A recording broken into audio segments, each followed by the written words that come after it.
resurrection of Jesus Christ from the dead is the ultimate comeback story. Because Jesus rose again from the dead, he has beaten death for us and every other obstacle, and he has given that victory to us. The victory of Jesus Christ manifests itself in the life of every believer, and we want to share a couple of those comeback stories out of the lives of people in our family of faith. So it's 5 years ago. You're home from Texas. You're not feeling well. Something told you it's not just kind of sick. Tell us what happened. What happened at that point, we called a good doctor friend of ours, and he told Don that it looked more serious than just a regular, normal 24-hour bug, and that I needed to go by ambulance to the hospital and to call the ambulance. So that's what he did, and they had to help me get to the ambulance. And when did you and your family know this is really serious?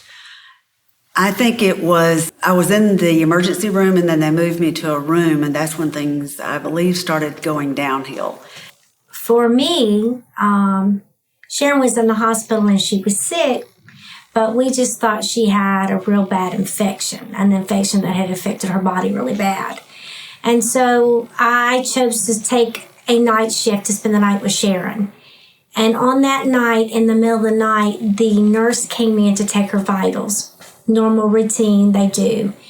After trying to get blood pressure off of Sharon 3 or 4 different places, she kind of looked at me and went out of the room. And then, because she was septic or in quarantine, nobody came in without a mask or a robe on. When I saw 3 nurses come in and they weren't masked up and they weren't robed up, and they flipped the bed, that's when I realized there was something critical going on. They remained calm. They tried to ask me questions to keep me calm and not to really know what was happening. But at that point, they told me they would be taking Sharon to ICU. I followed them through ICU to the back doors, and when I got to ICU, I was quickly ushered to the waiting area.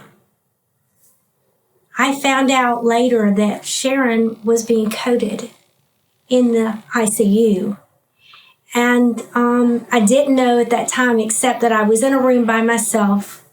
It was very dark, and I knew I had to call Dawn because I was afraid.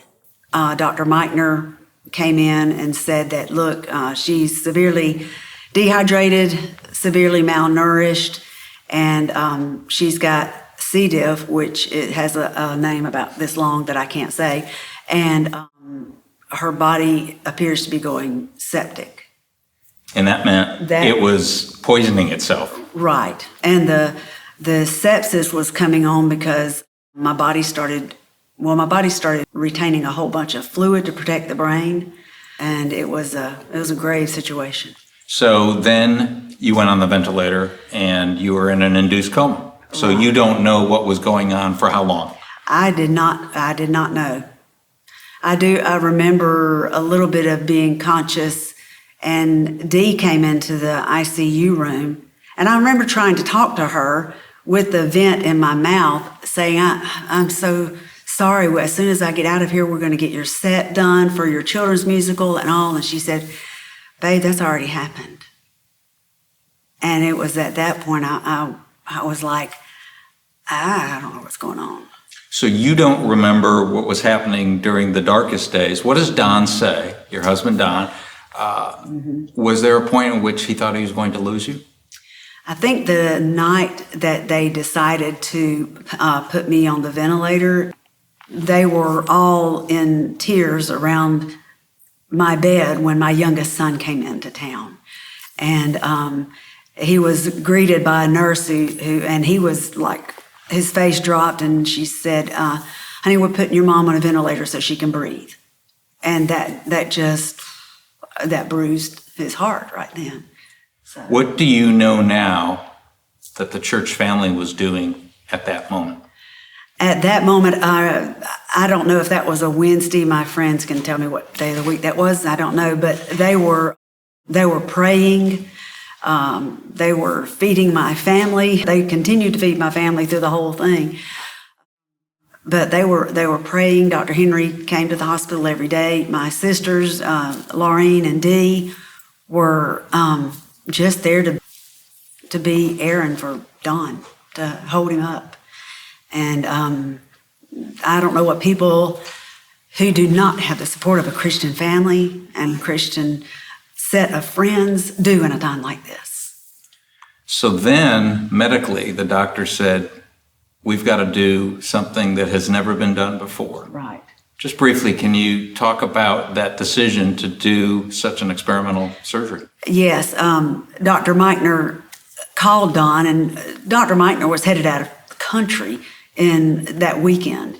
So he called Don and he said, I think I know what we can do to save Sharon's life, possibly. Meet me at my office. And so he came to Dr. Meichner's office and he said, look, there's a procedure I've heard of and I've read about that's been done in other states. It's not FDA approved here, and we've never, of course, done it at Thomas Hospital. And it's called a fecal transplant. And I'm willing to try it if you're willing to be the donor. We don't have time to test for donors, which is what's usually done. Don said, okay. And so he was the donor, and Dr. Meichner jumped through a lot of hoops at the hospital. They were, since it was not FDA approved, they signed off on it. The surgeon on record, Dr. Garvis, and then the chief medical officer, I don't know what the right term is, but all of those people had to sign off on it, and they were gracious in doing so.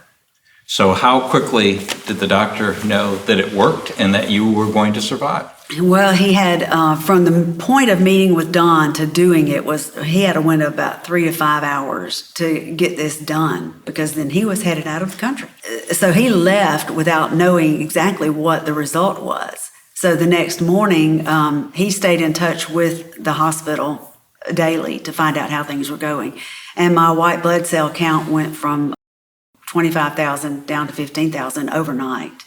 And so praise the Lord for a smart doctor who's willing to think outside of the box.